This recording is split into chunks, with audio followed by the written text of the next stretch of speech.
टाशी तिलक और नमस्कार। तिब्बत टीवी के हिंदी प्रसारण में हम सभी दर्शकों का हार्दिक स्वागत करते हैं।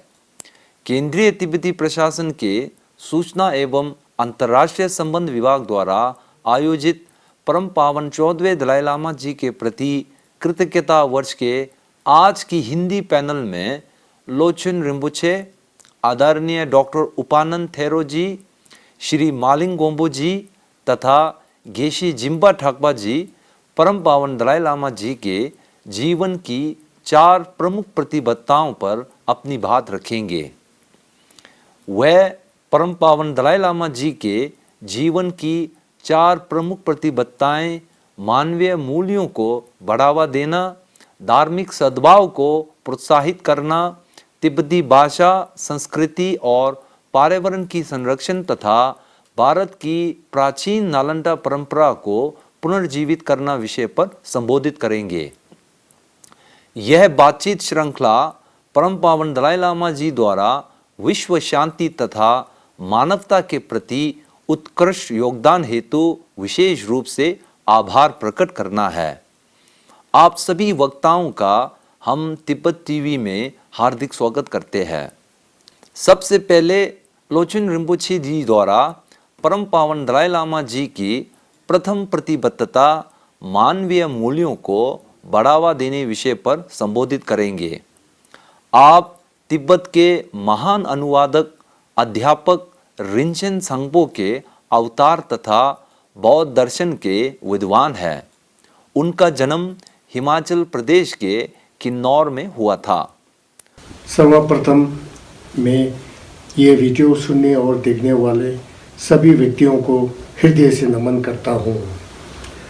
मुझे तिब्बती प्रशासन धर्मशाला की ओर से आदेश मिला है कि मैं परम पावन दलाई लामा जी के 4 प्रतिबद्धताओं में से पहले प्रतिज्ञा के विषय में कुछ बोलूँ, वो भी हिंदी भाषा में, जो भाषा मुझे ठीक से नहीं आता। इतना ही नहीं, इस विषय पर बोलना बहुत ही कठिन होगा क्योंकि परम पावन दलाई लामा जी के जो भी वाक्य है उनकी गहराई और सीमा का अनुमान लगाना किसी भी व्यक्ति के लिए कठिन ही नहीं बल्कि असंभव है।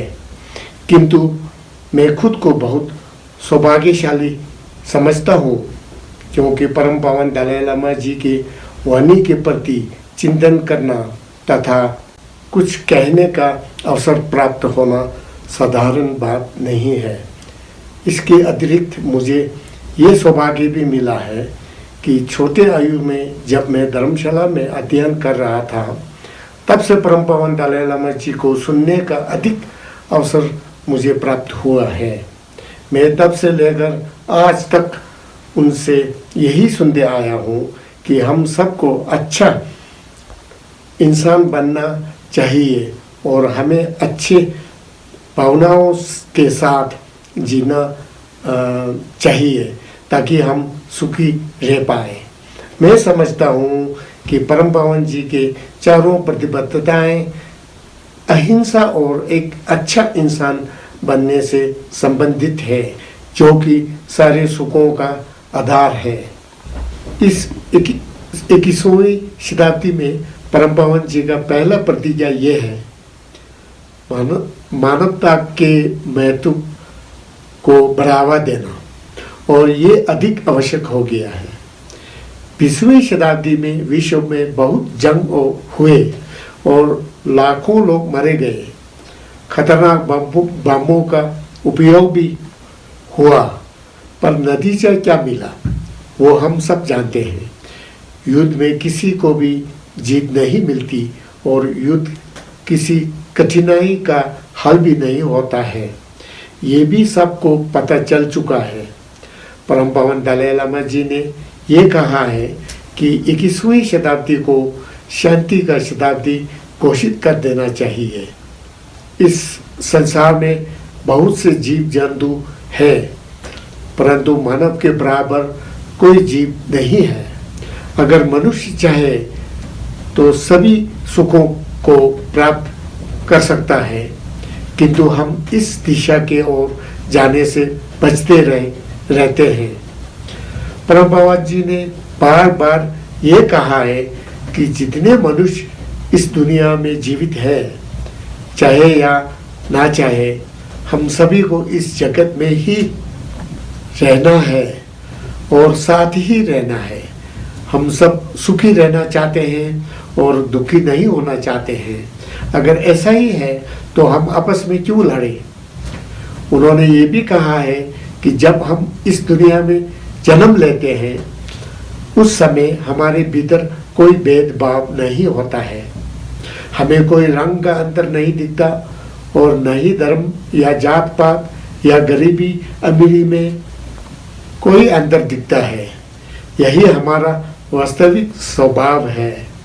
धीरे धीरे हम इस पवित्र स्वभाव को संदूषित कर देते हैं और अनजाने में हम अपने जीवन में दुखों की स्थापना कर देते हैं।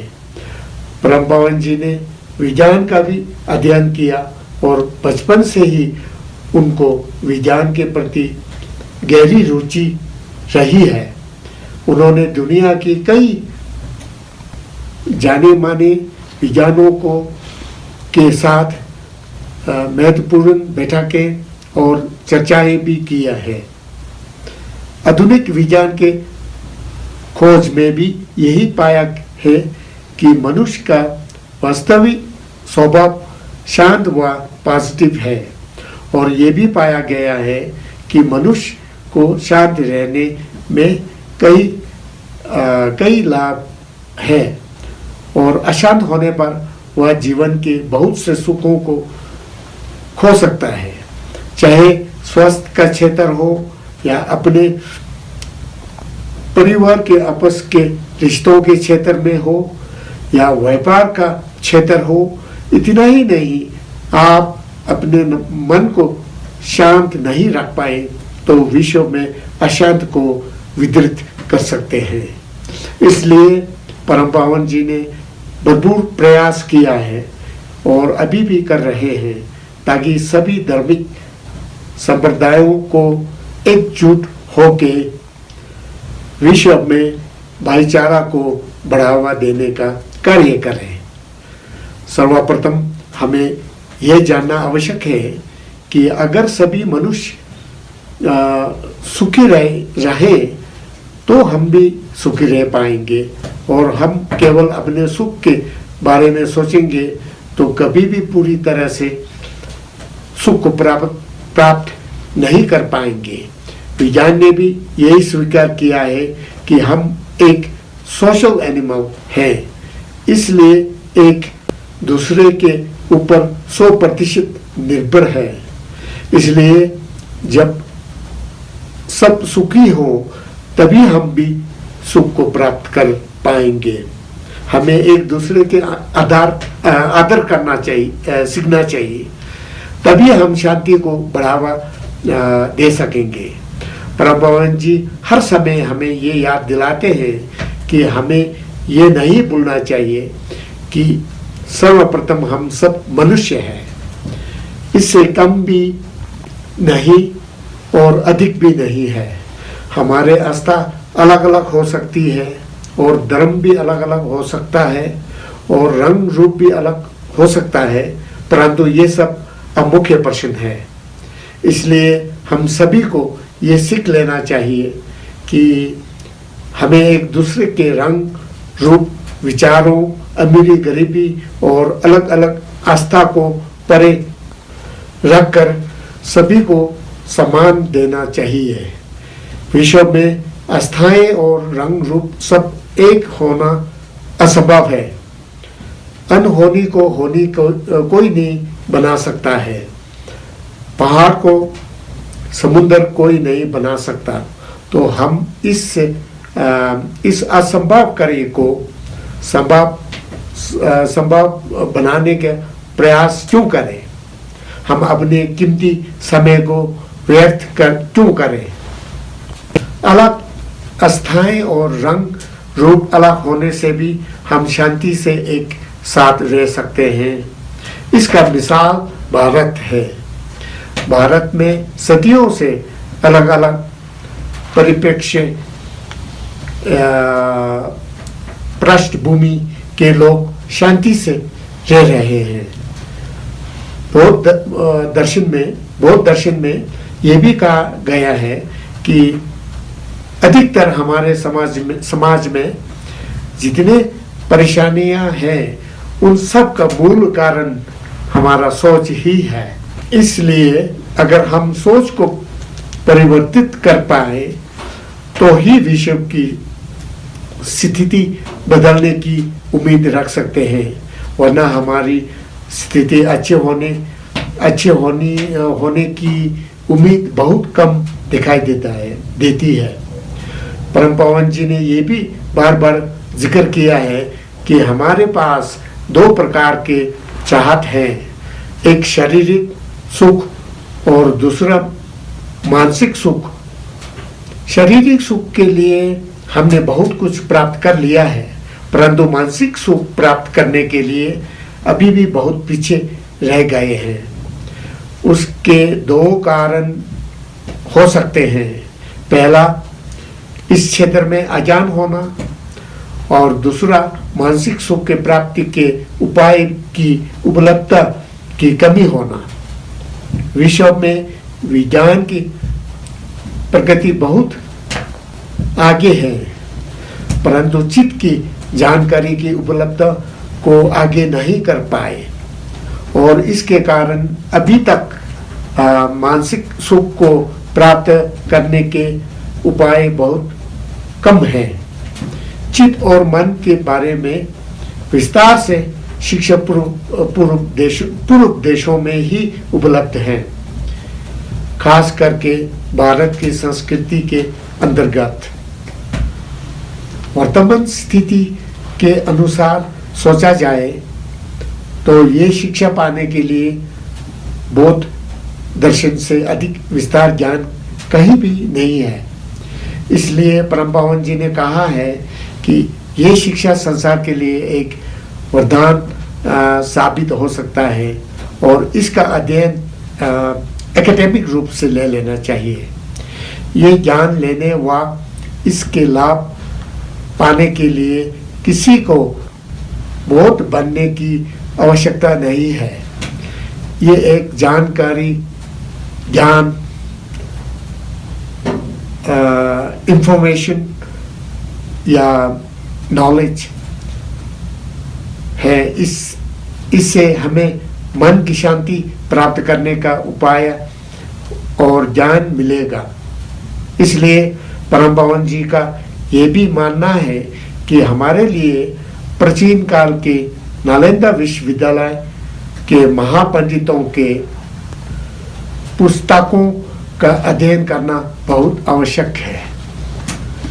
बौद्ध दर्शन में ये कहा है कि अधिकतर हमारे समाज में जितनी परेशानियां हैं उन सब का साधन हमारे सोच से ही है।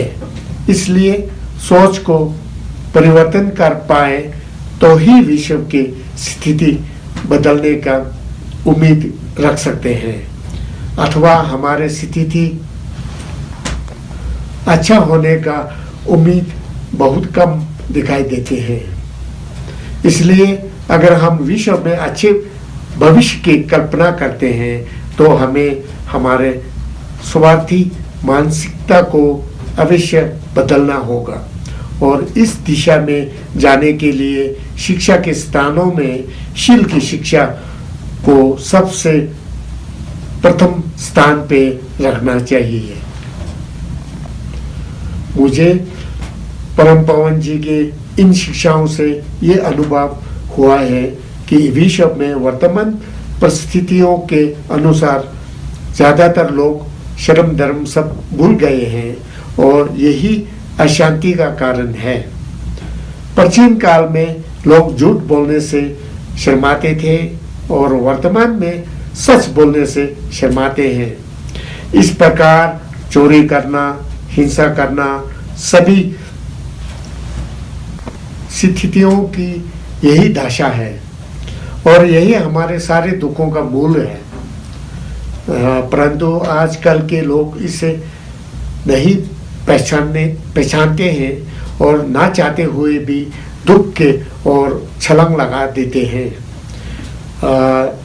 विश्व में कोई नहीं कहते हैं कि झूठ बोलना अच्छा है और चोरी करना अच्छा कार्य है, किंतु सब उल्टा ही करते हैं।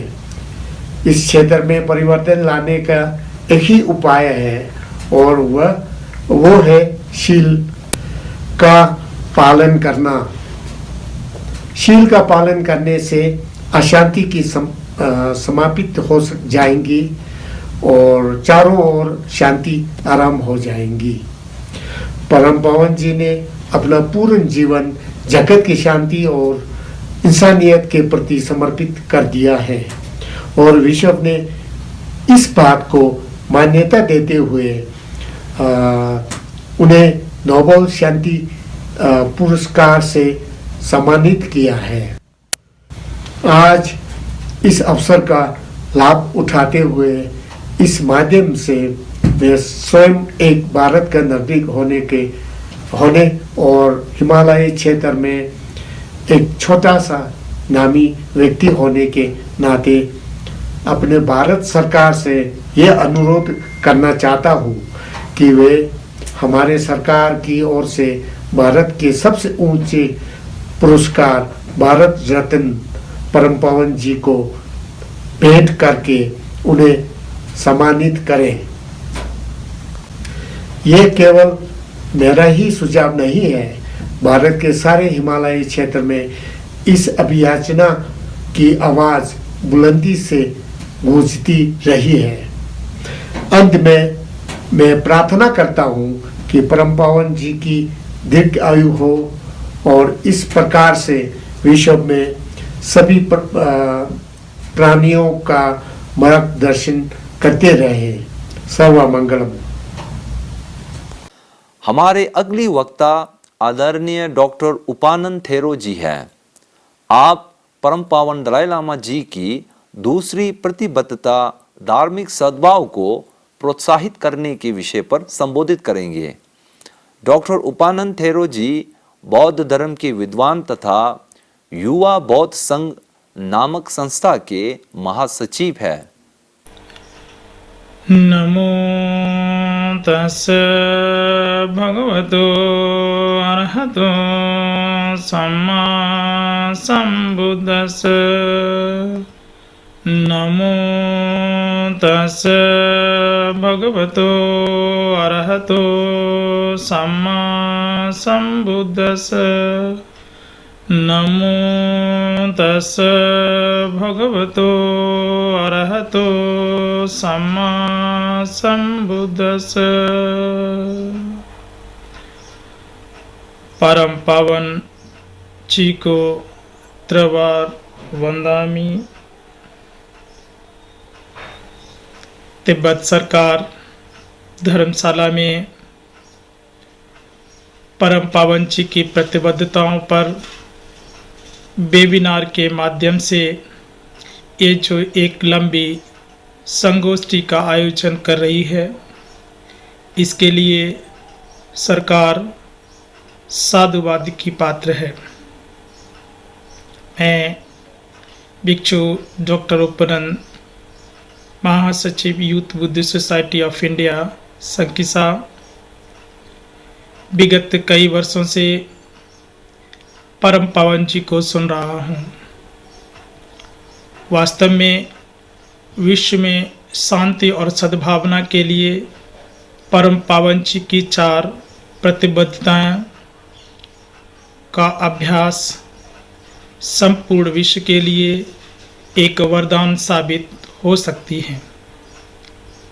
ऐसे में तिब्बत सरकार परम पावन जी की इन प्रतिबद्धताओं को वेबिनार के माध्यम से एक संगोष्ठी करके लोगों तक पहुंचा रही है।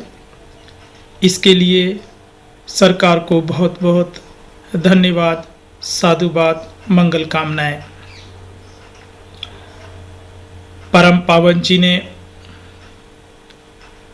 संकिसा के लोगों पर अनुकंपा करके youth Buddhist society of India के आग्रह पर 2 बार 2015 और 2018 में धर्म प्रवचन किए। परम पावन जी को सुनने के बाद यहाँ के लोगों को काफ़ी लाभ हुआ। लोग परम पावन जी के विचारों को अंगीकार भी कर रहे हैं। परम पावन दलाई लामा जी अक्सर इस बात को कहते आए हैं कि शिक्षा ही विभिन्न धर्मों के बीच सद्भाव की कुंजी है। वास्तव में शिक्षा ही व्यक्ति को श्रेष्ठ बनाती है, क्योंकि व्यक्ति के जिस तरह के विचार होते हैं उसी तरह के उसके कार्य भी होते हैं। यदि हमारे मन में एक दूसरे के प्रति ईर्ष्या, वैमनस्यता, हीनता इत्यादि की भावना इत्यादि के विचार चल रहे होते हैं, तो हमारा जो कर्म है, जो मेरे एक्शंस हैं, जो मैं करता हूँ उसी के अनुरूप करता हूँ, और जिस तरह के मनुष्य के कार्य होते हैं उसी तरह का समाज पर प्रभाव पड़ता है। इसलिए शिक्षा ही एक ऐसा माध्यम है जो व्यक्ति के विचारों को बदल सकती है, और वो भी एक कुशल शिक्षा, एक सच्चे सही विचारों की शिक्षा। अंतोगत्वा जैसा व्यक्ति सोचता है वैसा ही करता है, क्योंकि मन ही श्रेष्ठ होता है। जिस तरह के मन में विचार चल रहे होते हैं उसी तरह के समाज में व्यक्ति कर्म करता है और वैसा ही प्रभाव पड़ता है। भगवान बुद्ध ने धम्मपद की प्रथम गाथा में ही कहा है, मनो पुब्बंगमा धम्मा मनोसेठा मनोमया मनसा चे पदुठ्ठेन भासति वा करोति वा ततो नंग दुख मन वेति चक्खं वा बैतो पदं। मन सभी धर्मों में श्रेष्ठ है, अगुआ है, आगे आगे चलने वाला है। यदि कोई व्यक्ति दोष युक्त मन से कुछ बोलता या करता है तो जीवन में दुख उसका वैसे ही पीछा करता है जैसे बैलगाड़ी में बैलों के पदचिन्हों का बैलगाड़ी में बैलों के पदचिन्हों का उसके चक्के अनुगमन करते हैं। इसके विपरीत भगवान कहते हैं, मनो पुब्बंगमा धम्मा मनोसेठा मनोमया मनसा चे प्रसन्नेन भासति वा करोति वा ततो नंग सुख मन वेति छाया व अनपायनी। अर्थात मन सभी धर्मों में श्रेष्ठ है, अगुआ है, आगे आगे चलने वाला है। यदि कोई व्यक्ति सदोष मन से, प्रसन्न मन से, अच्छे मन से कुछ बोलता है या कुछ करता है तो सुख उसका उसी प्रकार से साथ देता है जैसे उसके कभी न छोड़ने वाली छाया। अर्थात एक अच्छे समाज का निर्माण कैसे हो सकता है, ये समाज के लोगों के मन की मनोदिशा पे ही निर्भर है। यदि लोग अच्छा सोचते हैं, अच्छा बोलते हैं, अच्छा करते हैं तो निश्चित तौर पर एक अच्छे समाज का निर्माण कर सकते हैं, जिस समाज में शांति, भाईचारा, अहिंसा, प्रेम, करुणा और दया पर आधारित होगा। और इस सब के लिए इस तरह की शिक्षा का होना बहुत अनिवार्य है, क्योंकि दूसरे धर्मों के प्रति अविश्वास और शत्रुता का भाव अक्सर उन धर्मों की शिक्षाओं के बारे में अज्ञान के कारण उत्पन्न होता है। जब हमें एक दूसरे के धर्मों का ज्ञान नहीं होता है तो अक्सर लोग अपने धर्म को श्रेष्ठ और दूसरे को हीन मानते हैं। इस तरह से जब दूसरे के धर्म को हम हीन मानते हैं तो उसके प्रति एक ईर्ष्या की भावना, अहंकार इत्यादि की भावना उत्पन्न होने लगती है और धीरे धीरे यह चित्त में उत्पन्न भावना ही एक अहिंसा का रूप भी ले लेती है और दूसरे के प्रति द्वेष, हिंसा इत्यादि उत्पन्न करती है। इसलिए सभी धर्मों का ज्ञान होना ये बहुत जरूरी है और यह शिक्षा के माध्यम से ही प्राप्त किया जा सकता है। सभी धर्मों में प्रेम, करुणा, क्षमा और दया के सार्वभौमिक मूल्यों के प्रति समान रूप से आस्था व्यक्त की गई है। उन सभी का लक्ष्य भी एक समान है, व्यक्तियों और समाज के जीवन को और अधिक सुखमय बनाना।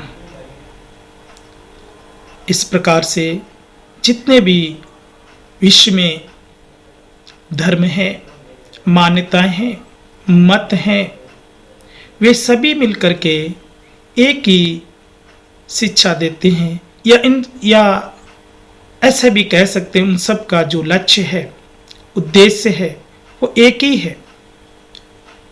समाज में स्थित लोगों के जीवन को और अधिक सुखमय बनाना, उनके जीवन को में प्रसन्नता उत्पन्न करना, लोगों को सुखी बनाना, जिससे एक अच्छे समाज का निर्माण हो सके।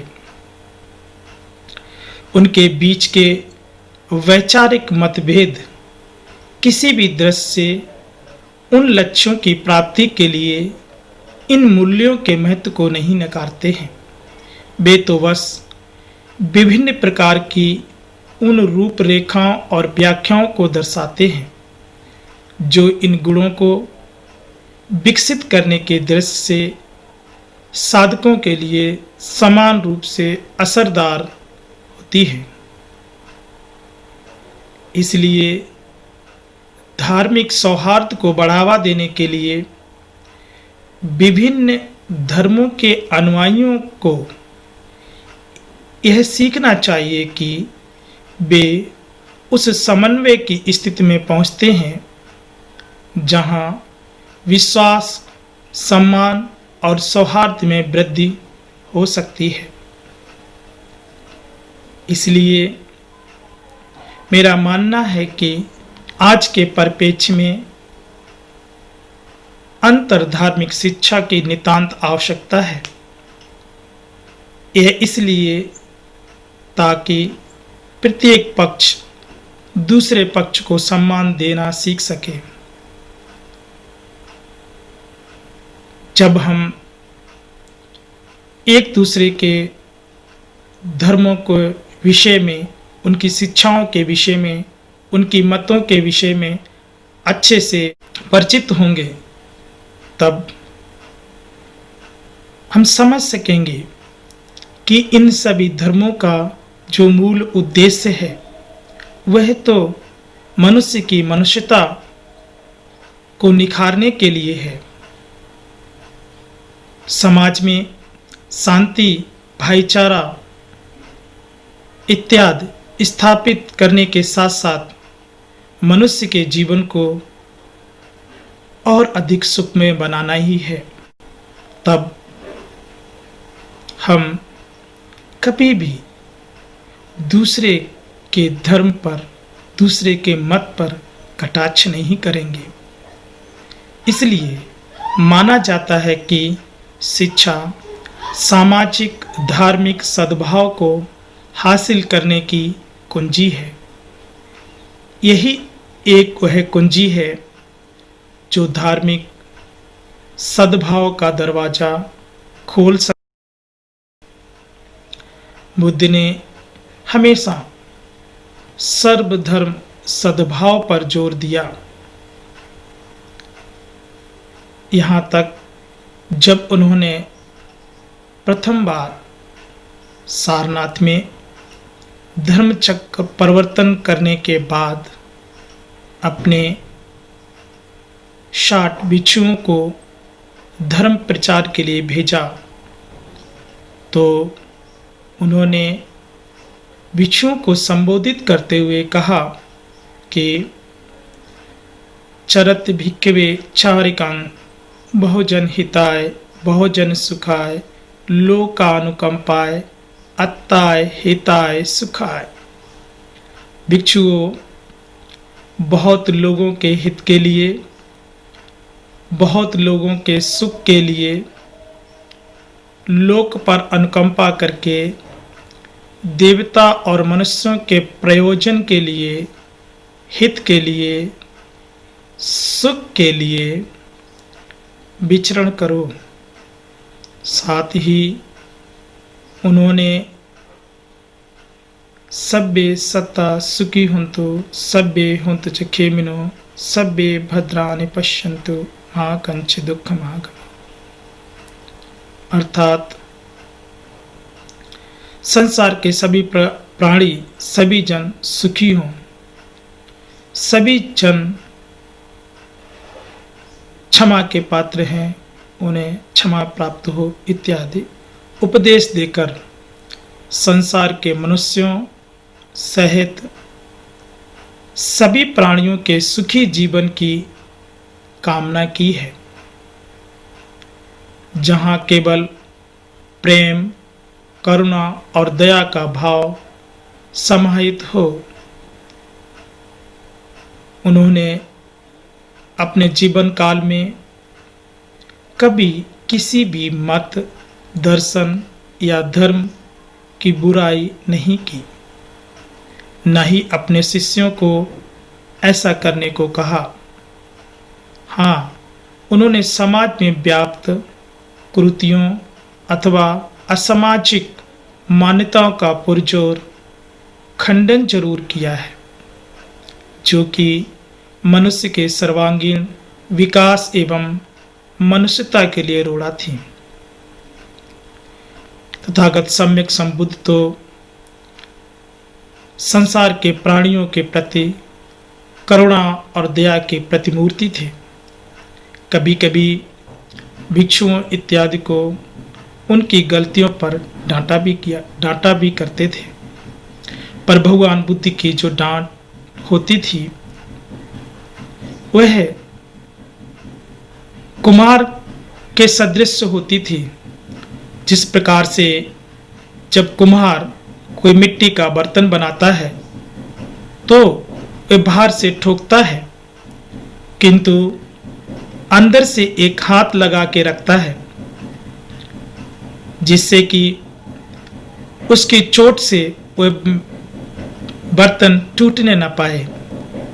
मन की भी डांट इसी प्रकार से हुआ करती थी। वह अंदर से प्रेम, करुणा, मैत्री का हाथ लगाकर बाहर से कभी कभी डांटा भी किया करते थे। तो इस प्रकार से भगवान बुद्ध का यह जो समाज में व्याप्त बुराइयों के प्रति या फिर विसंगतियों, कुरीतियों, असामाजिक मान्यताओं के प्रति ये जो उनका इन मान्यताओं का जो खंडन था, वह किसी द्वेष, ईर्ष्या इत्यादि की वजह से नहीं था, बल्कि मनुष्य के सर्वांगीण विकास एवं उनके सुखी जीवन के लिए था। लोगों को निर्वाण के मार्ग तक पहुंचाने के लिए था। जब भगवान बुद्ध ने मैत्री, करुणा एवं अहिंसा जैसी बातों पर जोर दिया हो और क्रोध, द्वेष, ईर्ष्या आदि का विनाश कर मन की शुद्धि की बात की हो तो फिर किसी की व्यक्तिगत या धर्मगत बुराई का तो संभव ही नहीं, क्योंकि राग, द्वेष, ईर्ष्या आदि के साथ साथ तो मैत्री, करुणा, अहिंसा, प्रेम आदि का अभ्यास हो ही नहीं सकता। इसलिए बुद्ध के उपदेश हमें सदा सर्वधर्म सद्भाव का पाठ पढ़ाते हैं। पंचशील का सिद्धांत बुद्ध का महत्वपूर्ण सिद्धांत है, जिसका अभ्यास संसार के सभी मनुष्य कर सकते हैं, चाहे किसी भी धर्म या मत के मानने वाले हों, जिनको भारतीय संविधान के नीति निर्देशक तत्वों में भी समाहित किया गया है। पंचशील सिद्धांतों की शिक्षा और प्रसार से भी सामाजिक सर्वधर्म सद्भाव की परिकल्पना को साकार किया जा सकता है। विदित है कि धर्म सद्भाव की भावना को सामाजिक स्तर पर हासिल करने के लिए प्रेम, करुणा, अहिंसा, मैत्री आदि मूल मंत्र हैं, और इन मूल मंत्रों की प्राप्ति के लिए तथागत सम्यक संबुद्ध द्वारा स्थापित इन पंचशील सिद्धांत या तथागत सम्यक संबुद्ध द्वारा स्थापित ये पंचशील सिद्धांत एक वरदान साबित हो सकते हैं, क्योंकि इन पंचशीलों के अभ्यास से व्यक्ति का विचार परिशुद्ध होते हैं, और जब विचार परिशुद्ध होते हैं तो आचरण परिशुद्ध होता है। जब आचरण परिशुद्ध होता है तो समाज की नींव भी उसी तरह से पड़ती है, चाहे वो किसी भी धर्म के मानने वाले लोग हों। सभी इन पंचशील सिद्धांतों का आचरण करने लगेंगे तो उनके विचार परिशुद्ध होंगे, एक समान होंगे, विचारों में एक रूपता होगी। जब विचारों में एक रूपता होगी तो अहिंसा, द्वेष, क्रोध, वैमनस्यता इत्यादि का तो प्रश्न ही नहीं उठता। ये संसार में सारी चीजें अशांति, क्रोध, द्वेष, विघटन इत्यादि तब उत्पन्न होते हैं जब विचारों में एक रूपता नहीं होती है, और विचारों में एक रूपता का न होना एक समान विचारों के पालन न करने की वजह से होता है। इसलिए मेरा ऐसा मानना है कि यदि लोग साधारण के लिए सर्वमान्य इन पंचशील सिद्धांतों का आचरण करने लगे तो समाज में सर्वधर्म सद्भाव की परिकल्पना को जरूर साकार किया जा सकता है। इन पंचशील सिद्धांतों में कहा गया है हिंसा न करना अर्थात अहिंसा का अभ्यास करना। दूसरा, चोरी न करना अर्थात किसी के वस्तु के प्रति लोभ आदि उत्पन्न न करना। तीसरा, व्यभिचार न करना। चौथा, झूठ, कठोर आदि न बोलना अर्थात मृदुभाषी होना। नंबर 5, नशीले पदार्थों का सेवन न करना।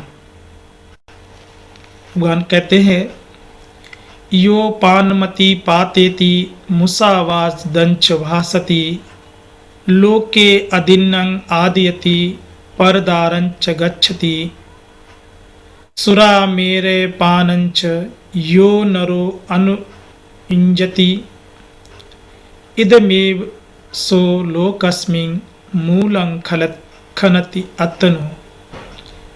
अर्थात जो जीव हिंसा करता है, झूठ बोलता है, चोरी करता है, पर स्त्री गमन करता है, शराब दारू पीता है, वह इस संसार में अपनी ही जड़ स्वयं खोदता है।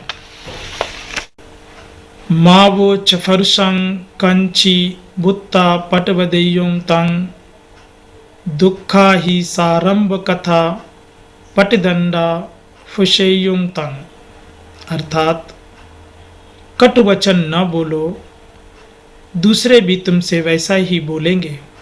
दुर्वचन दुखदाई होता है। दुर्वचन बोलने से बदले में दंड ही मिलता है। इस प्रकार भगवान बुद्ध के बताए इन पंचशील सिद्धांतों मात्र का ही यदि लोग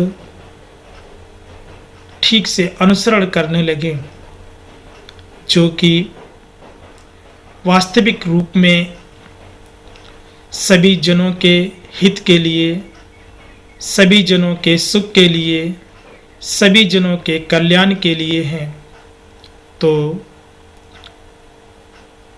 सामाजिक सर्वधर्म सद्भाव को हासिल किया जा सकता है। मैं एक बार पुनः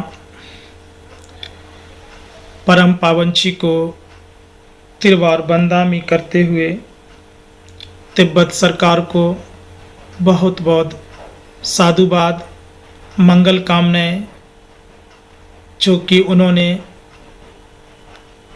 इतने सुंदर सामाजिक उपयोगी विश्व में शांति स्थापित करने वाले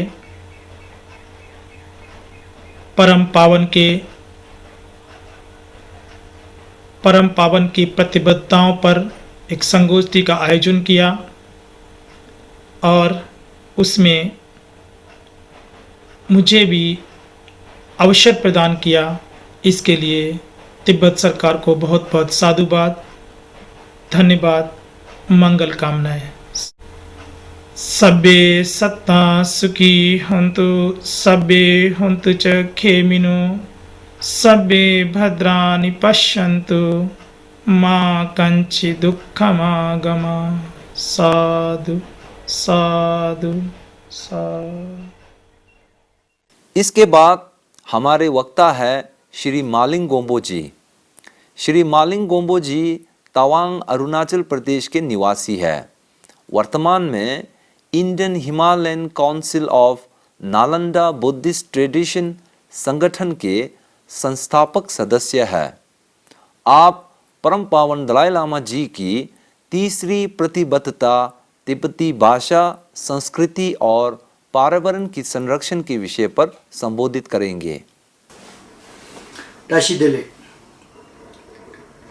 सबसे पहले मैं अपना आभार प्रकट कर रहा हूँ central Tibetan administration, department of information and international relations Dharamshala, जिन्होंने इस वर्ष 2020 को परम पावन पूजनीय दलाई लामा जी को एक आभार, कृतज्ञता प्रकट करने के वर्ष के रूप में समर्पित किया है। His holiness the 14th Dalai Lama, हम सभी जानते हैं कि उन्होंने अपना जीवन सारी मानव जाति और मानवता के कल्याण के लिए समर्पित कर दिया है। हम जितना भी उनका आभार प्रकट करें वो कम ही होगा।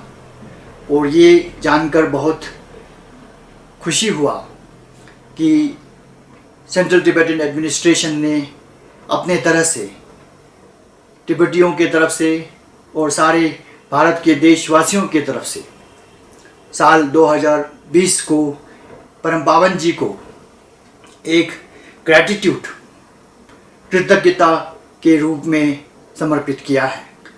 परम पावन जी ने जो कार्य किया है, हम जितना भी आभार प्रकट करें, कृतज्ञता प्रकट करें, वो कम है। फिर भी यह एक चिन्ह है, निशान है कि हम परम पावन जी को कितना सम्मान और पूजते हैं, और जो उनका शिक्षा दुनिया के लिए है वो हमारे लिए कितना महत्वपूर्ण है। तो उसी का एक, उसको आगे रखने का एक माध्यम के रूप में ये वर्ष 2020 हिज होलीनेस दलाई लामा जी को एक आभार प्रकट के रूप में मनाया जा रहा है। परम पावन जी ने अपने जीवन में अनेक मूल्यों को, मनुष्य की जो मूल्यों को उद्धार के लिए, ह्यूमन वैल्यूज़ का प्रमोशन के लिए उन्होंने अपना जीवन में कार्य किया है। उन्होंने अपने जीवन में कुछ प्रतिबद्धता, कमिटमेंट्स रखा है। जो 4 कमिटमेंट्स उन्होंने प्रतिबद्धता अपने जीवन में मानव कल्याण के लिए किया है, उसमें से जो दूसरा कमिटमेंट है, प्रतिबद्धता है, वो है प्रमोशन ऑफ रिलीजियस हार्मनी, माने धर्म सामंजस्य का बढ़ावा, धर्म सामंजस्य, रिलीजियस हार्मनी को बढ़ावा देना, उसको प्रमोट करना। परम पावन जी का दूसरा प्रतिबद्धता, सेकेंड कमिटमेंट के रूप में उन्होंने अपने जीवन को इस पे समर्पित किया है। अलग अलग धर्म जो इस दुनिया में है, उसका अपना महत्व है। उसी महत्व को सुंदर तरीके से दर्शाते हुए परम पावन जी कहते हैं कि अलग अलग धर्म होना इस दुनिया में वो हमारे लिए एक आशीर्वाद का रूप है।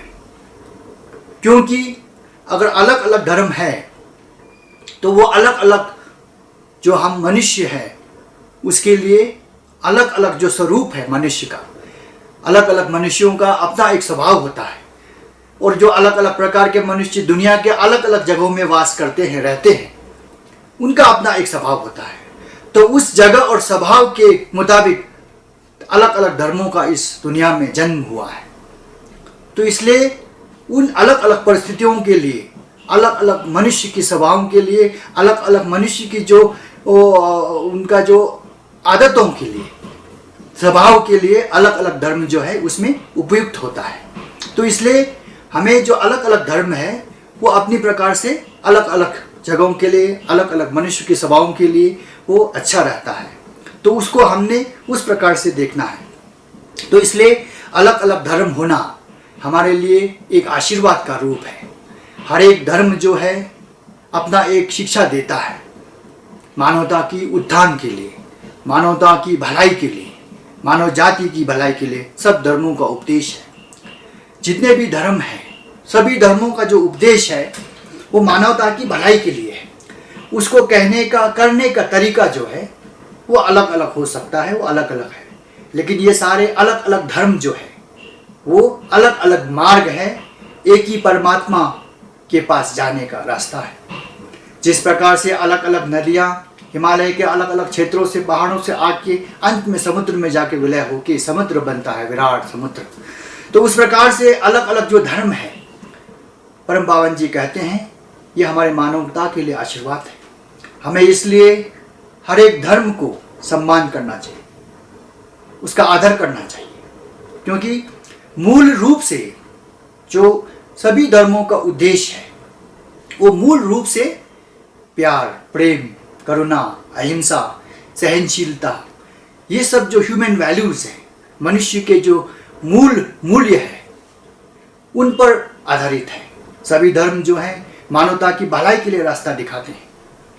तो इसलिए दुनिया के अलग अलग जगहों में जो धर्म है वो सब जो है उनका उद्देश्य जो है एक है। तो इन सब धर्मों से ऊपर उठ के जो धर्मनिरपेक्ष मूल्य है, सेकुलर एथिक्स के रूप में भी आज हिज होलीनेस परम पावन जी दुनिया भर में इसका प्रचार कर रहे हैं कि सब धर्मों का मूल रूप से जो शिक्षा है वो एक ही है, प्यार, प्रेम, करुणा। क्योंकि हर मनुष्य जो है जहाँ भी हो इस दुनिया में, हर मनुष्य का इच्छा होता है कि वो खुशी रहे, वो समृद्धि हो।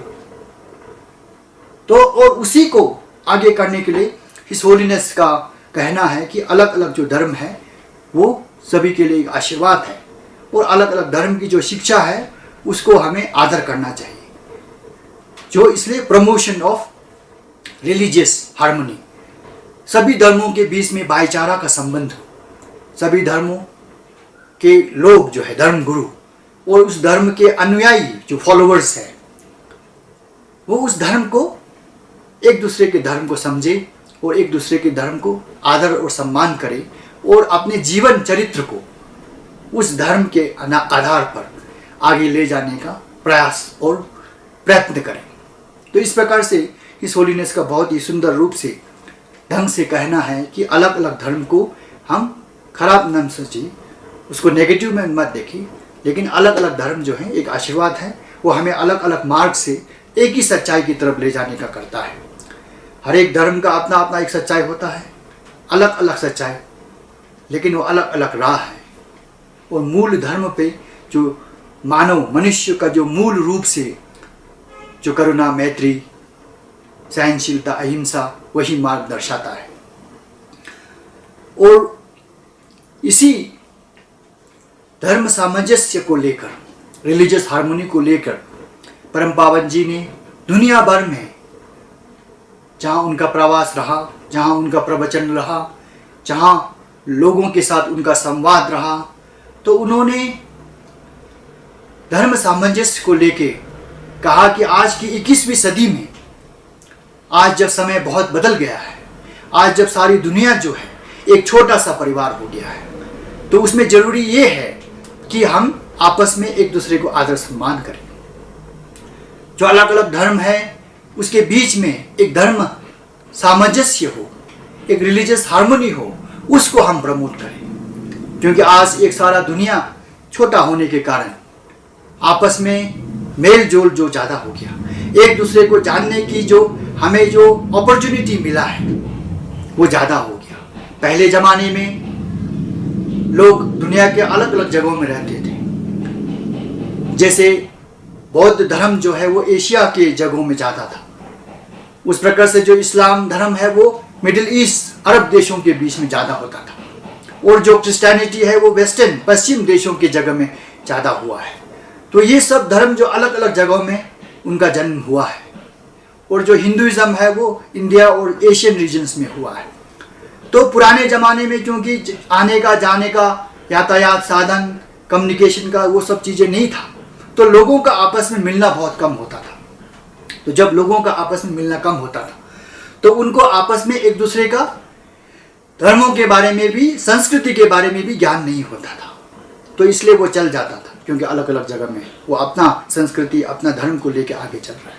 लेकिन जब से लोग आपस में मिलने लगे, आज 19वीं सेंचुरी, 19वीं सदी से 21वीं सदी का जो ट्रांसफॉर्मेशन आज 21वीं सदी में हुआ है, आज वो दूरी खत्म हो गया है। आज सारा दुनिया जो एक परिवार के रूप में सामने आ गया है, सारे धर्म जो है सबके सामने आ गया है, सबको जानने की जो है एक मार्ग बन गया है आपस में जानने का।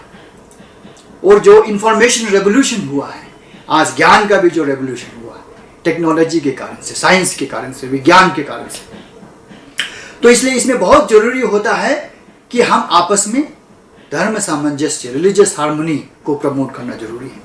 एक दूसरे के धर्म को रेस्पेक्ट करना, आदर करना, सम्मान करना बहुत ही जरूरी है।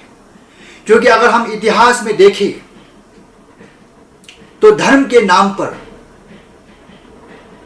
जिस प्रकार से युद्ध हुआ, धर्म के नाम पर कितने लोगों का जो है जान चला गया, तो वो बहुत ही भयानक है। इसलिए आज की 21वीं सदी में भी जब सारा दुनिया जो नेशन स्टेट्स डेमोक्रेसी की तरफ बढ़ रहा है, फ्रीडम की तरफ बढ़ रहा है, रिलीजियस फ्रीडम की तरफ बढ़ रहा है, तो उसमें बहुत जरूरी है कि हम एक दूसरे के धर्म को समझें और धर्म के आपस में भाईचारा का संदेश, आपसी जो आस्था है, इंटरफेथ, धर्म के बीच में संवाद हो और उसको एक रिलीजियस हार्मनी को हम बढ़ावा दें, तब जाके दुनिया में शांति हो सकता है। अगर हम एक दूसरे के धर्म को सम्मान नहीं करेंगे, उनकी जो शिक्षा है उनको सम्मान नहीं करेंगे, तो वो दूसरे वाले जो है हमारे धर्म की जो शिक्षा है उस पर भी सम्मान नहीं करेंगे, तो उससे जो है द्वेष बढ़ेगा। और हिज होलीनेस परम पावन जी कहते हैं कि जहाँ तक धर्म सामंजस्य का बात है, उसको अगर हम देखें तो भारत देश एक बहुत ही सुंदर उदाहरण है। भारत देश की अगर हम इतिहास को देखें, भारत देश की सभ्यता को देखें, उसकी विरासत को देखें, परंपराओं को देखें प्राचीन काल से, तो भारत देश एक ऐसा देश है जहां अनेक धर्मों को मानने वाले और अनेक प्रकार के धर्म ने साथ में रहकर समृद्धि करने का, साथ में रहकर आगे बढ़ने का उदाहरण दिया है दुनिया को।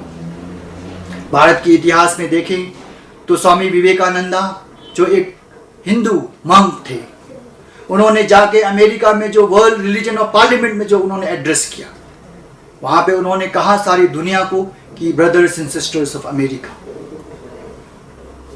और उन्होंने कहा कि भारत वो एक ऐसा देश है जिसने दुनिया के हर विक्टिम को जो रिलीजियस परसिक्यूशन के द्वारा विक्टिमाइज हुए हैं उनको शरण दिया है।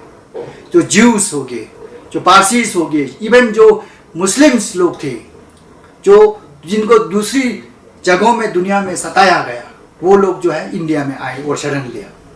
और आज भारत में मुस्लिम का पॉपुलेशन जो है सबसे ज़्यादा है दुनिया में और देशों के करीब में भी। खाली एक इंडोनेशिया का होगा जो पॉपुलेशन भारत की मुस्लिम पॉपुलेशन से ज़्यादा होगा। तो भारत देश एक ऐसा देश रहा है जिसने सभी धर्मों को साथ लेने का प्रयास किया है और सुंदर उदाहरण दिया है। आज भारत देश में 21वीं सदी में हिंदूज, मुस्लिम्स, क्रिश्चियंस, सिख, पारसीस, सारा धर्म को मानने वाले और सारा धर्म एक साथ वास करते हैं। भारत की सभ्यता, भारत की संस्कृति को देखते हुए भारत के जो संविधान के निर्माताओं ने भी संविधान में प्रोविजन रखा आर्टिकल 25 के अंदर में, और भारत देश को एक धर्मनिरपेक्ष देश के ऐलान किया कि भारत कोई धर्म के प्रति झुकाव नहीं रहेगा। भारत देश एक धर्मनिरपेक्ष देश है जहां सभी धर्मों का सम्मान होगा।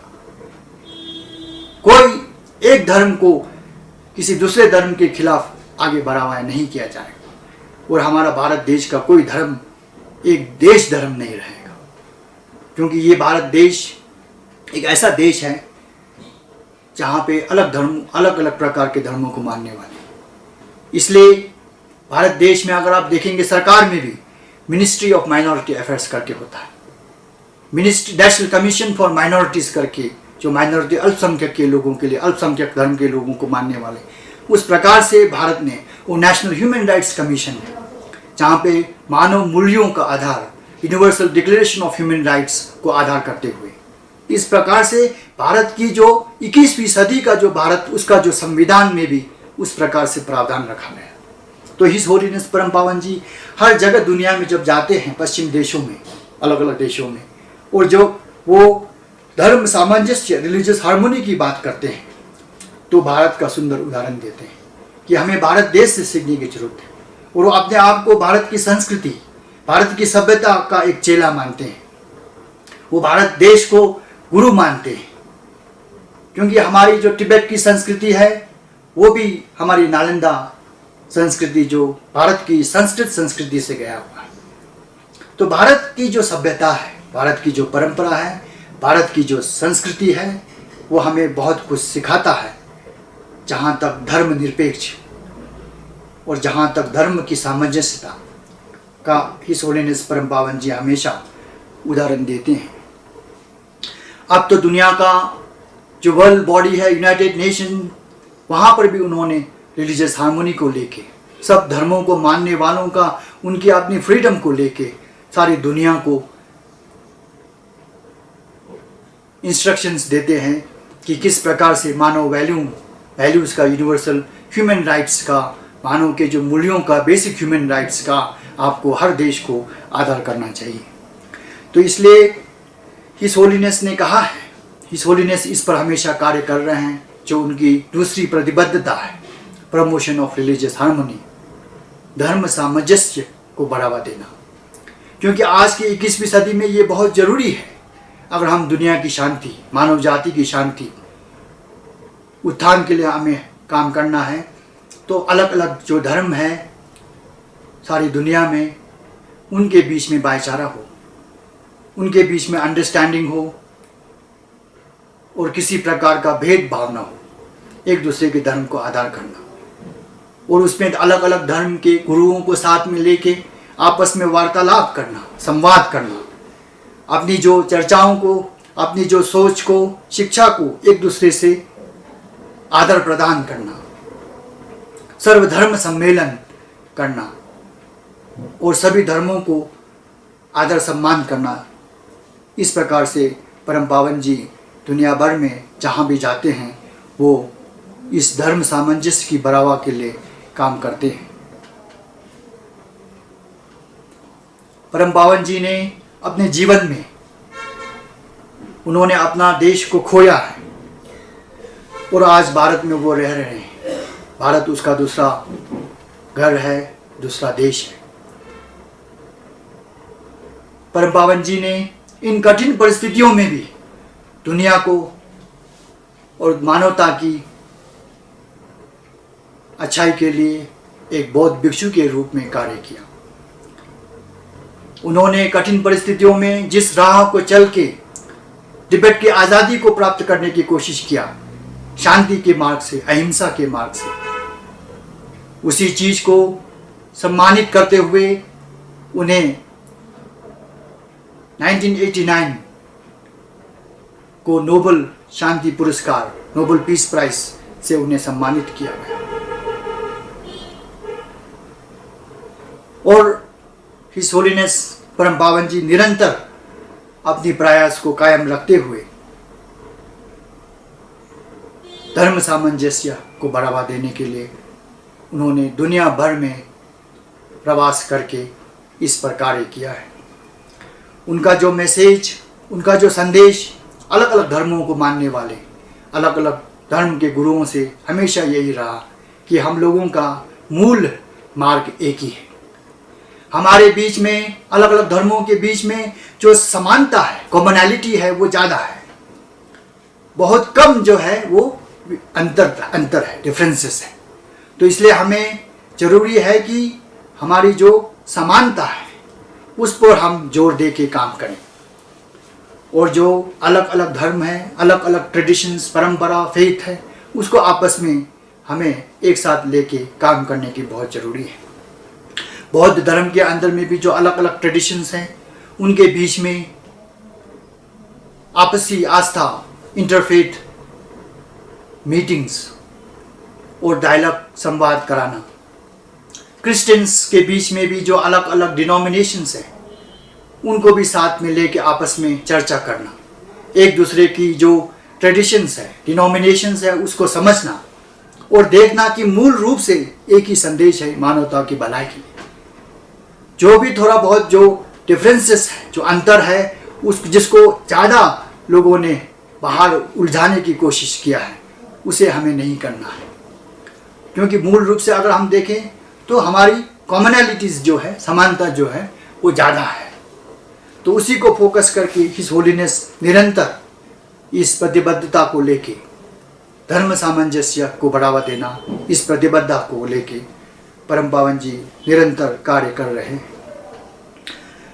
अगर हम हिज होलीनेस की कार्यों को देखें कि जिस प्रकार से उन्होंने रिलीजियस हार्मनी को प्रमोट करने के लिए कार्य किया है, तो दुनिया भर में उन्होंने जो प्रोग्राम्स कार्य किया है, एक कार्य उसमें से है 18 जुलाई 2011 को Chicago, United states of America में। वहाँ पर उन्होंने अलग अलग धर्मों के गुरुओं के साथ में संवाद किया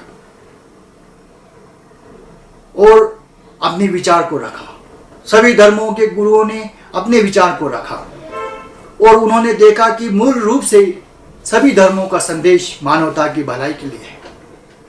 तो इसलिए ये बहुत ज़रूरी है कि हम मानवता को, जो अलग अलग धर्म के अनुयायी है, फॉलोअर्स है, उनको ये मैसेज दें कि सभी धर्मों का मार्ग एक ही है, संदेश शिक्षा एक ही है।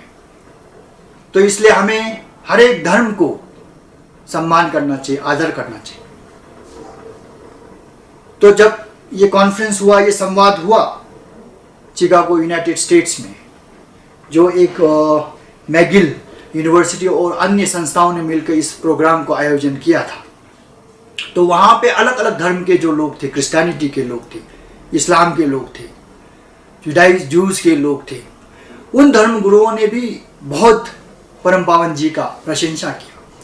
उन्होंने कहा कि परम पावन जी ने हमें एक प्लेटफॉर्म दिया है, एक प्लेटफॉर्म में आकर अपनी बातों को रख के आपस में चर्चा करने का एक मौका दिया है, एक प्लेटफॉर्म दिया है, जिसके लिए उन्होंने परम पावन जी की बहुत प्रशंसा किया और धन्यवाद ज्ञापन किया।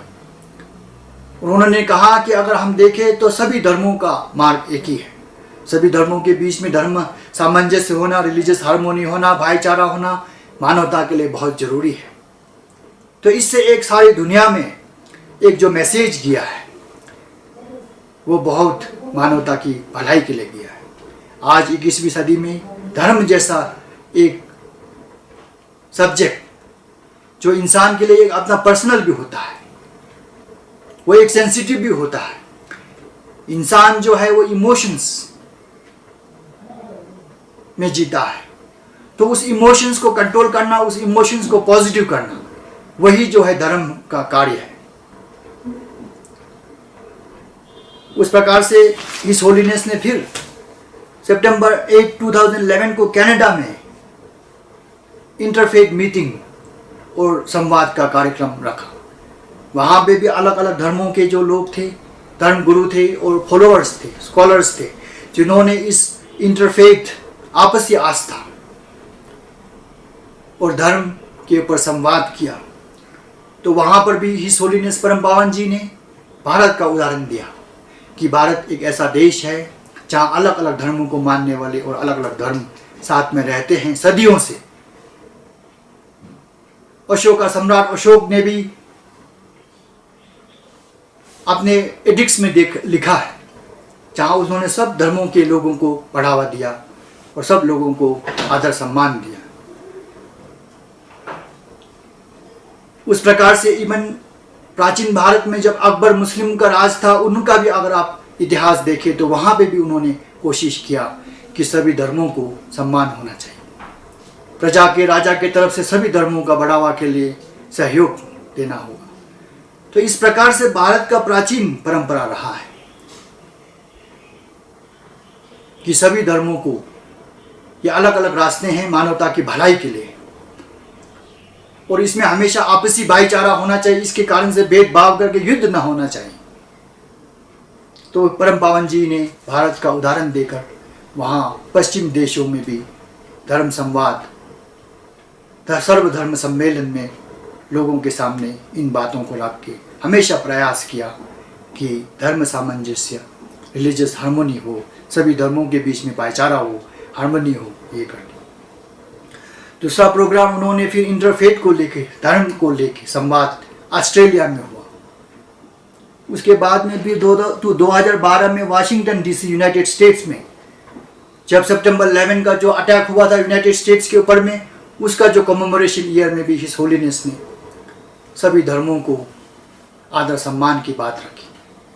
कहा कि जो यूनाइटेड स्टेट्स पर जो सितंबर 11 को अटैक हुआ वो एक मुसलमान हो सकता है, लेकिन उस एक मुसलमान के कारण से सारी मुस्लिम कौम को खराब कहना ये गलत होगा।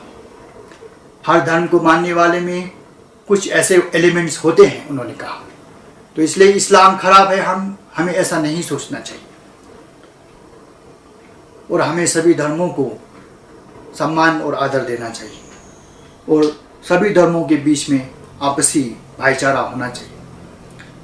उसी प्रकार से उसी श्रृंखला में 2012 में परम पावन जी ने ऑस्ट्रिया वियना में फिर अलग अलग धर्मों को लेकर सर्वधर्म सम्मेलन और धर्मों के ऊपर संवाद किया, जहाँ फिर से उन्होंने इसी मार्ग को कहा की प्रमोशन ऑफ रिलीजियस हार्मनी। आज 21वीं सदी का ये ज़रूरी है कि हम सभी धर्मों को जानें और आपस में भाईचारा रखें। उनकी जो प्रतिबद्धता है मानव जाति की भलाई के लिए, कल्याण के लिए, उसी काम को उन्होंने जब 1989 में उन्हें शांति पुरस्कार से सम्मानित किया गया, उसमें जो राशि मिला, उन्होंने फाउंडेशन फॉर यूनिवर्सल रिस्पॉन्सिबिलिटी करके एक फाउंडेशन की स्थापना की परम पावन जी ने। और आज वो foundation for universal responsibility Delhi में हेडक्वार्टर होके दुनिया भर में और देश भर में कार्यक्रम कर रहे हैं। और उसमें से एक मेन उनका जो कार्यक्रम है, प्रोग्राम है, जो इनिशिएटिव है, वो है प्रमोशन ऑफ रिलीजियस हार्मनी। वो एक एनुअल तौर के प्रोग्राम पे वो लोग एक ऑर्गेनाइज करते हैं, आपसी आस्था के में संवाद एवं तीर्थ यात्रा, इंटरफेथ डायलॉग एंड पिलग्रिमेज करके प्रोग्राम, जिसमें अलग अलग धर्म को मानने वाले यूथ लोग, अनेक लोग इसमें हिस्सा लेते हैं। जो 1 महीना तक चलता है, प्रोग्राम्स होते हैं, एक दूसरे को जानते हैं। उसके बाद अलग अलग तीर्थ स्थानों का वो लोग तीर्थ यात्रा करते हैं, मंदिर हो, मस्जिद हो, चर्च हो, इस प्रकार से, और एक दूसरे को जानने की कोशिश करते हैं। और इसका जो एक्सपीरियंस रहा है, इसका जो रिजल्ट रहा है, वो काफ़ी लाभदायक रहा है। जिन लोगों ने भी इस प्रोग्राम में भाग लेके काम किया है, उन्हें बहुत अच्छा महसूस हुआ। उन्होंने कहा कि हमें जानने का मौका मिला दूसरे धर्मों को, दूसरी आस्थाओं को। तो उन्होंने देखा कि मूल रूप से सभी आस्था, सभी धर्म एक ही रास्ते का मार्ग शिक्षा देता है। और दूसरा प्रोग्राम उनके फाउंडेशन की तरफ से हो रहा है, इंटरफेथ हार्मनी एंड अंडरस्टैंडिंग, आपसी आस्था को लेकर, अंडरस्टैंडिंग को लेकर। तो अगर हम देखें तो परम पावन जी का जो कार्य है, उन्होंने जो अपनी प्रतिबद्धता में रखा है, कमिटमेंट में, प्रमोशन ऑफ रिलीजियस हार्मनी को उन्होंने बहुत महत्व सोचा, बहुत महत्वपूर्ण है। आज 21वीं सदी में इसको हमें करना है। सभी धर्मों के बीच में भाईचारा, सभी धर्मों के बीच में सामंजस्य का व्यवहार, एक दूसरे को आदर सम्मान करना। तो मैं बहुत बहुत आभार हूँ कि सेंट्रल तिब्बतन एडमिनिस्ट्रेशन ने वर्ष 2020 को परम पावन जी, his holiness the 14th Dalai Lama को एक कृतज्ञता आभार वर्ष के रूप में मनाने का निश्चय किया है। इससे देश में, दुनिया में और भी एक संदेश जाएगा कि परम पावन जी ने अपना जीवन इस प्रतिबद्धता, commitment for promotion of religious harmony पे कार्य किया है और समर्पित किया है, जो आज की मानवता के लिए बहुत ही महत्वपूर्ण और बहुत ही ज़रूरी है। कोई इसको हम समझे तो इससे ह्यूमन वैल्यूज़ का जो फॉर्मेशन होता है, ह्यूमन वैल्यूज़ का जो डेवलपमेंट होता है, उसकी बहुत ही हमें ज़रूरी है।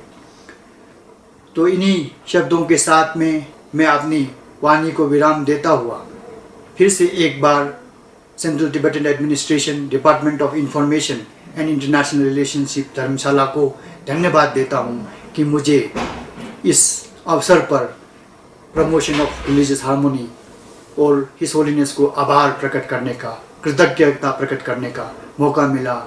बहुत बहुत धन्यवाद। ताशीदेव। अंत में गेशी चिंबा ठाकपा जी परम पावन दलाई लामा जी की चौथी प्रतिबद्धता, भारत के प्राचीन नालंदा परंपरा को पुनर्जीवित करने के विषय पर अपनी बातें रखेंगे। गेशी जिम्बा जी तिब्बती बौद्ध धर्म में विद्वान है तथा आप पहली गैर हिमालयी मूल के हैं जिन्हें प्रतिष्ठित गेशी डिग्री अर्थात डॉक्टरेट से सम्मानित किया गया है। ताशीदिले, नमस्कार, सभी को प्रणाम।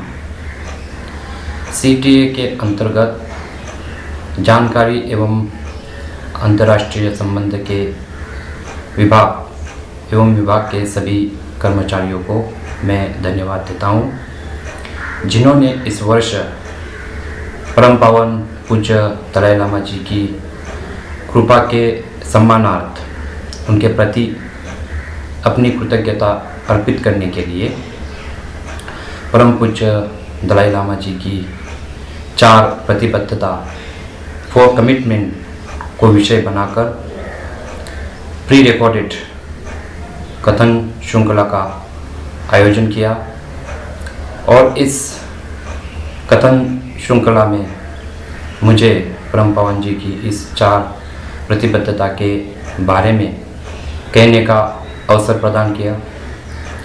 सर्वप्रथम मैं परम पावन पूज्य दलाई लामा जी को नमन करता हूँ। हम सभी जानते हैं परम पावन पूज्य दलाई लामा जी सन 1959 में अपने अनुयायियों के साथ भारत पधारे और तब से भारत में विराजमान है। इसका मुख्य कारण चीन सरकार द्वारा उनके देश तिब्बत पर जबरन कब्जा करके वहाँ पर चीन की सत्ता स्थापित करना था, जो सर्वथा गलत और अमानवीय कृत्य है।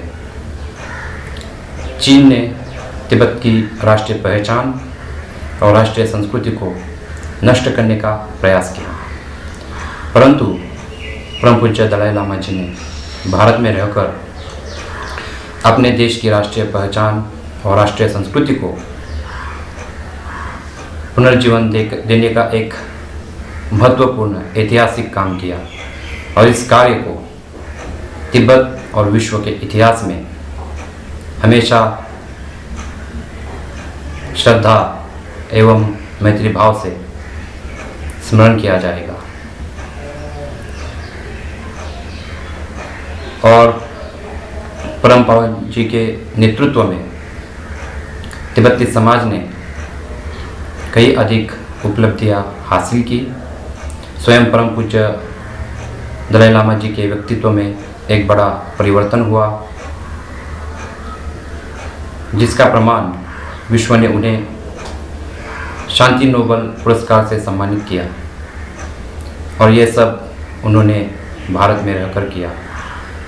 हम भारतीयों को इस शताब्दी के सबसे अधिक लोकप्रिय और विश्व के शांति दूत, जो कि भारत के अहिंसा का प्रतिनिधित्व विश्व में करते हैं, उनके प्रति सम्मान और आदर होना स्वाभाविक है।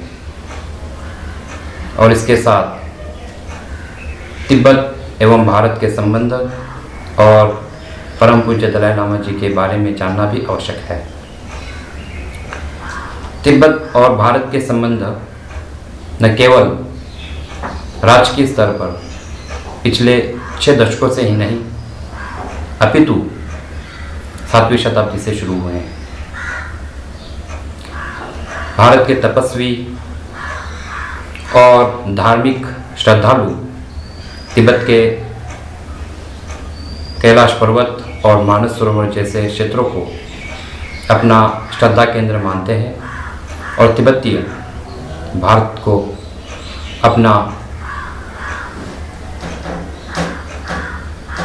गुरु, एक आर्यवत देश मानते हैं। 7वीं शताब्दी में तिब्बत के 33वें शासक के रूप में धर्मराज सोंगचन गंपो ने राज्य ग्रहण करने के पश्चात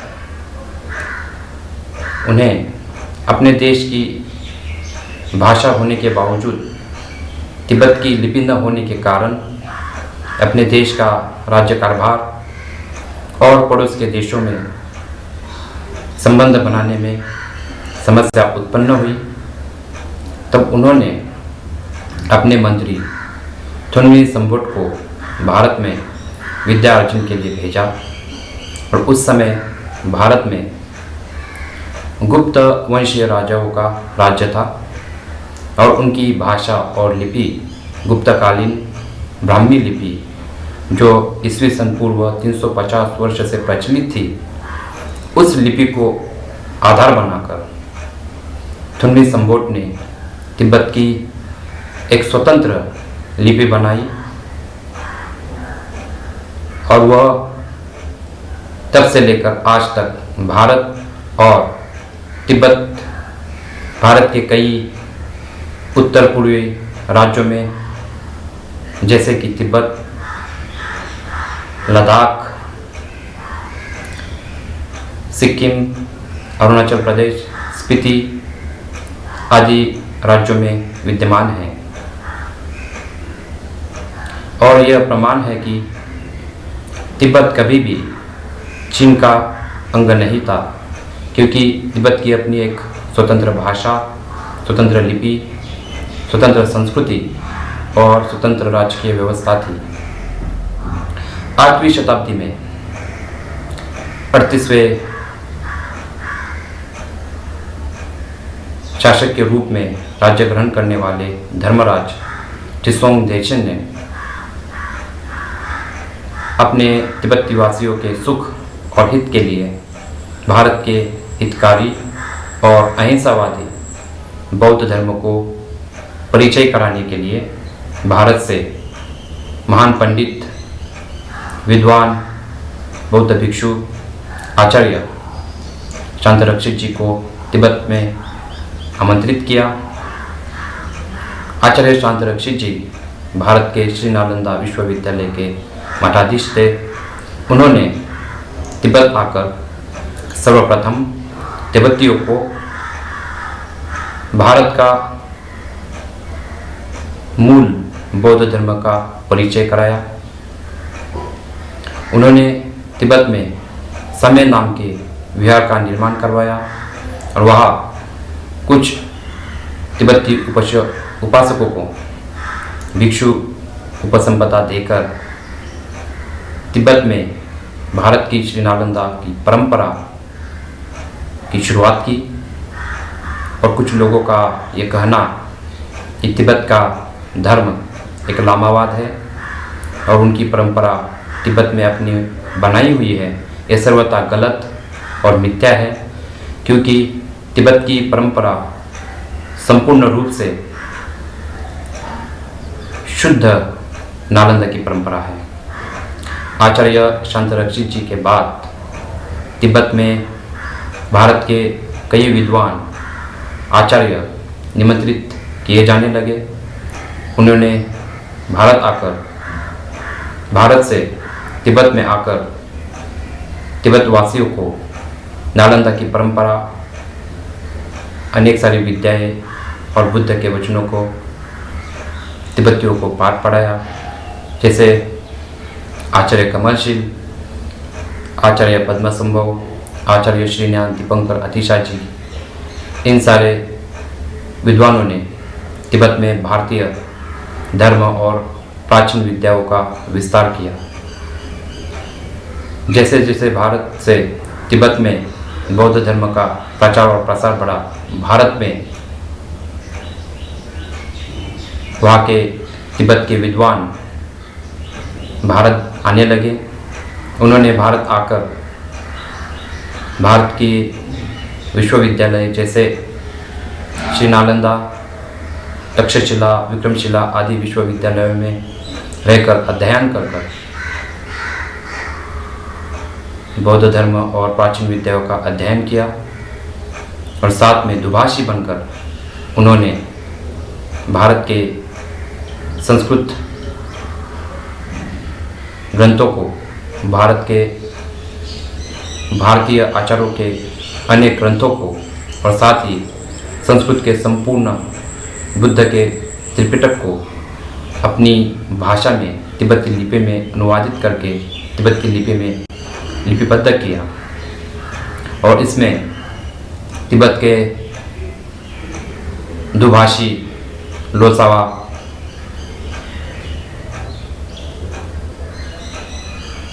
रत्नभद्र जैसे आदि लोसाओं का बहुत ही महत्वपूर्ण योगदान है। इस तरह भारत और तिब्बत के आध्यात्मिक और गुरु शिष्य की परंपरा स्थापित हुई, वो तब से आज तक वो कायम बनी रही है। तिब्बत में जैसे जैसे बौद्ध धर्म और इन प्राचीन विद्याओं का प्रचार हुआ, विस्तार हुआ, तिब्बत के अपने कई आचार्य वहाँ उत्पन्न हुए और इसके साथ भारत के आचार्यों की तिब्बत में आने वाली संख्या कम होने लगी और साथ ही 13वीं शताब्दी में भारत के बाहर के देशों ने भारत पर आक्रमण कर भारत की बड़ी बड़ी विश्वविद्यालयों जैसे नालंदा, विक्रमशिला, तक्षशिला आदि वहाँ के ग्रंथालयों को जलाकर वहाँ के विहारों को नष्ट कर और वहाँ पर अध्यापन करने वाले हजारों भिक्षुनियों की हत्या की और धीरे धीरे भारत की प्राचीन विद्या और बौद्ध धर्म का विनाश होने लगा और भारत और तिब्बत के संबंध में कमियां होने लगी। परंतु तिब्बत में भारतीय धर्म, भारतीय विद्याएं जैसी भारत तिब्बत में उन्होंने सुरक्षित करके रखी, उसका संवर्धन किया और उसका विस्तार किया। जैसे भारत में बौद्ध धर्म के बढ़ावा देने के लिए राजाओं ने राजाश्रय देकर वहाँ पर बड़े बड़े विश्वविद्यालय बनाए थे, उसी तरह तिब्बत में भी समय समय के राजाओं ने तिब्बत में बौद्ध धर्म और प्राचीन विद्याओं के रक्षणार्थ उन्हें राजाश्रय देकर तिब्बत में विश्वविद्यालयों का निर्माण किया और वहाँ पर अनेक लाखों की संख्या में बौद्ध भिक्षुनियाँ, उपासिका इस प्राचीन विद्या और धर्म का अध्यापन करने लगे। इस तरह 7वीं शताब्दी से लेकर 19वीं शताब्दी तक तिब्बत ने भारत के इस प्राचीन विद्या को अपने देश में संभाल कर रखा, उसका संवर्धन किया, उसका विस्तार किया। परंतु 1959 में चीन ने तिब्बत पर आक्रमण करते समय सर्वप्रथम तिब्बत के विश्वविद्यालयों का नाश किया, वहाँ के बड़े बड़े विहार और मठों को नष्ट किया, कई ग्रंथालयों को जलाने का प्रयास किया, लाखों भिक्षुनियों और नागरिकों की हत्या की और ऐसे समय में परम पावन जी ने अपनी संस्कृति और राष्ट्रीय पहचान और तिब्बत को मिली विरासत, जो भारत के महान आचार्यों ने तिब्बत को विरासत दी थी, जो प्राचीन विद्या है, उस का संवर्धन करने के लिए चीन के सामने शांति का प्रस्ताव रखा। परंतु चीन ने इस शांति के प्रस्ताव को ठुकराया। तब परम पावन दलाई लामा जी ने भारत आने का निर्णय लिया। उसके बाद चीनियों ने परम पावन दलाई लामा जी को अपने ही राष्ट्र से जाने के बाद राष्ट्रद्रोही घोषित कर दिया। परम पावन दलाई लामा जी जब भारत पधारे तो उन्हें अनेक कठिनाइयों का सामना करना पड़ा, परंतु उन्होंने इन कठिनाइयों का सामना करते समय बड़े ही शांतपूर्वक अपने समस्याओं का हल किया। तिब्बत की जनता परम पावन जी को बड़े ही श्रद्धा और विश्वास के साथ देखती है। कोई लोग उन्हें जीवित बुद्धा कहते हैं तो कोई उन्हें ईश्वरीय राजा, परंतु परम पूज्य दलाई लामा जी स्वयं को एक साधारण भिक्षु मानते हैं और एक साधारण भिक्षु की तरह ही जीवन जीते हैं। परम पूज्य दलाई लामा जी ने अपने जीवन में 4 प्रतिबद्धता का पालन करते और समय समय पर इन प्रतिबद्धताओं को वैश्विक रूप से लोगों के समक्ष रखते हुए उनका प्रयास करने का लोगों को प्रयास किया है। उनकी पहली प्रतिबद्धता है 7 अरब मनुष्य में से एक मनुष्य होने के कारण वे लोगों को इस समझ का प्रयत्न करते हैं कि जब अपना मन अशांत रहता है तब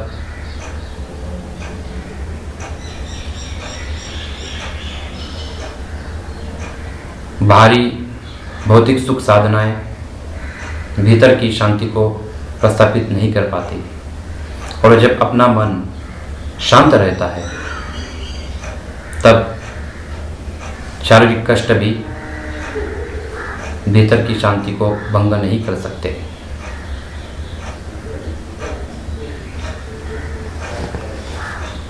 परम पावन दलाई लामा जी लोगों को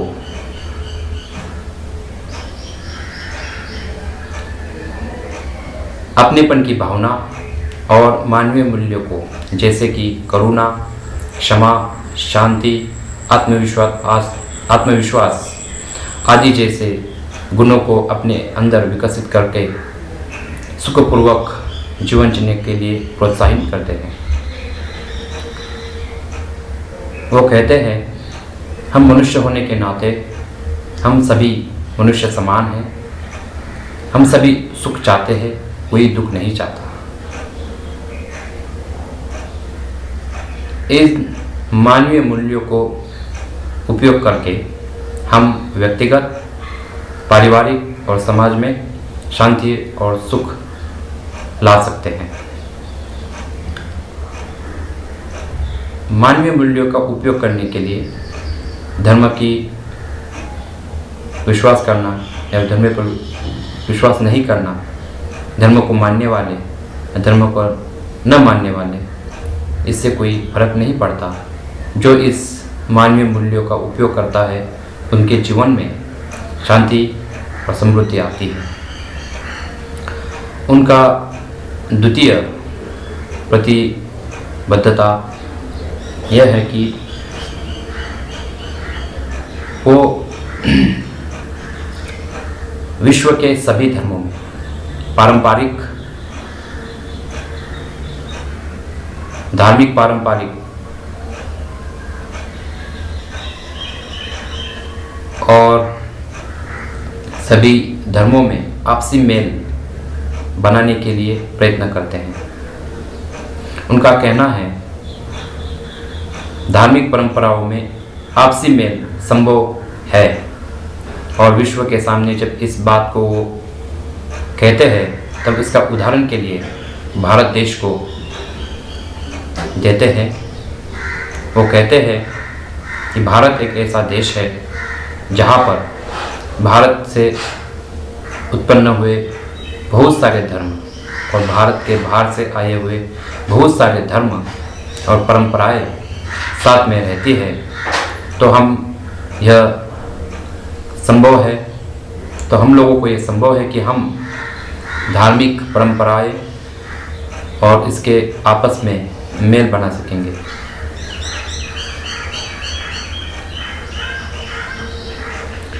उनका कहना है, विश्व के सभी प्रमुख धार्मिक परंपराएं दार्शनिक स्तर पर उनमें मतभेद होने के बावजूद भी सभी धर्म मनुष्य को सुख शांति और मनुष्य को एक अच्छे मनुष्य बनने के समान सक्षम है। तो यह बहुत महत्वपूर्ण है कि सभी धार्मिक परंपराओं को एक दूसरे के प्रति सम्मान करना चाहिए और अपने मूल्यों को एक दूसरे से बांटना चाहिए।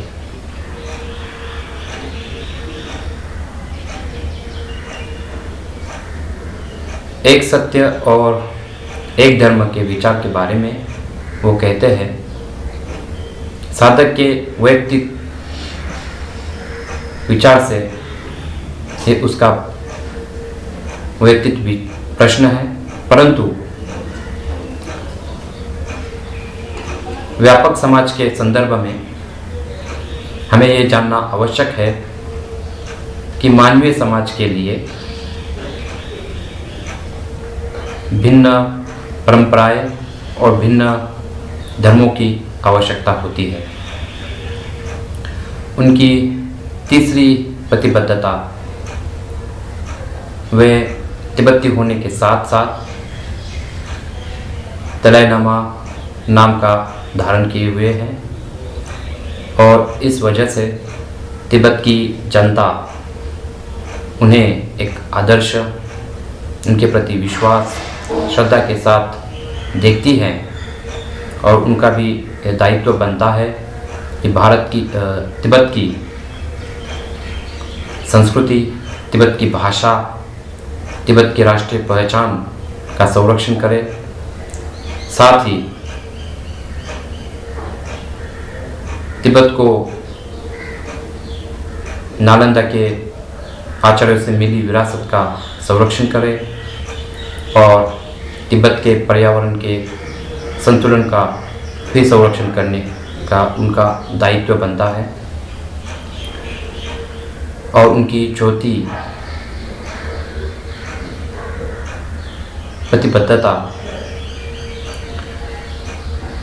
परम पावन जी ने कुछ वर्षों पहले इस प्रतिबद्धता के बारे में भारतीय लोगों से संवाद करना प्रारंभ किया है। उनका तात्पर्य भारतीय विद्याओं के मूल्यों का पुनर्जीवन करना है। उनका तात्पर्य भारत के बौद्ध धर्म से नहीं है, अपितु भारतीय अहिंसा, असंप्रदायिक दर्शन, तर्क सिद्धांत, मनोविज्ञान और विपස්සना आदि जैसे विद्याओं से है।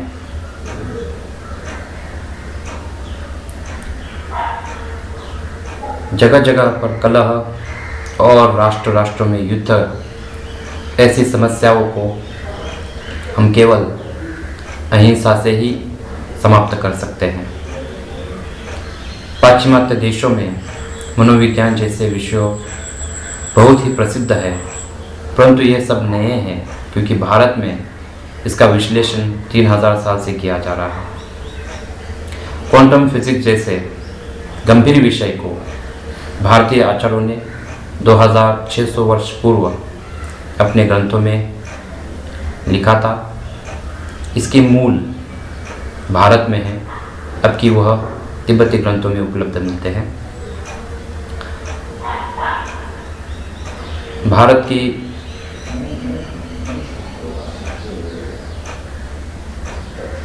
प्राचीन विद्या से विकसित मन, मानसिक क्रियाशैली की विधि तथा ध्यान जैसे मानसिक अभ्यास के उपाय जैसी कलाओं का, विद्याओं का इस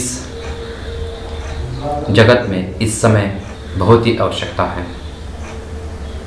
भारत के पास तर्क ज्ञान और हेतुओं के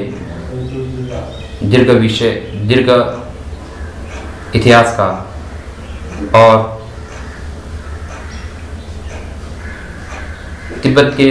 भारत के इस प्राचीन विद्या को धर्मनिरपेक्ष शैक्षणिक दृष्टि से देखा जा सकता है।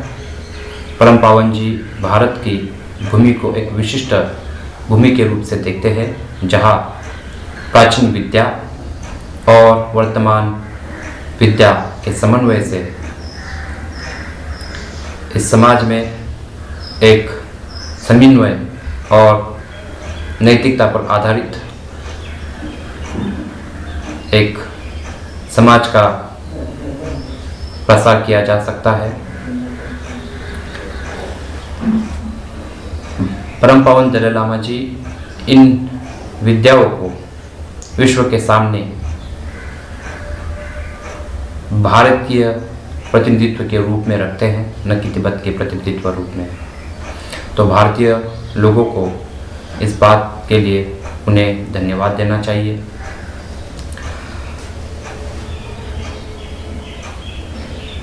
परम पूज्य दलाई लामा जी विनोद में कभी कभी कहते हैं कि भारतीय लोग अपनी संस्कृति, अपनी प्राचीन परंपराओं को भूल चुके हैं और हम तिब्बती जो भारत के गंभीर और आज्ञाकारी शिष्य है, उन्होंने प्राचीन भारत की इस विद्या को संभाल कर रखा है।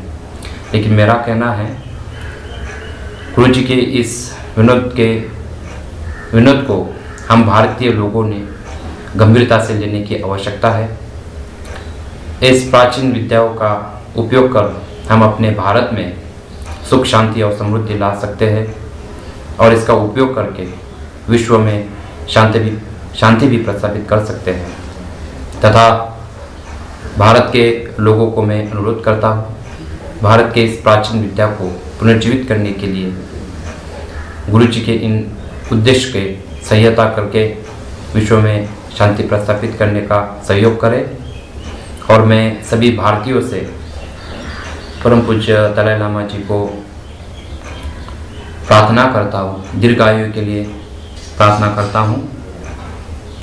परम पावन जी हम लोगों की इस प्रार्थना को स्वीकार करें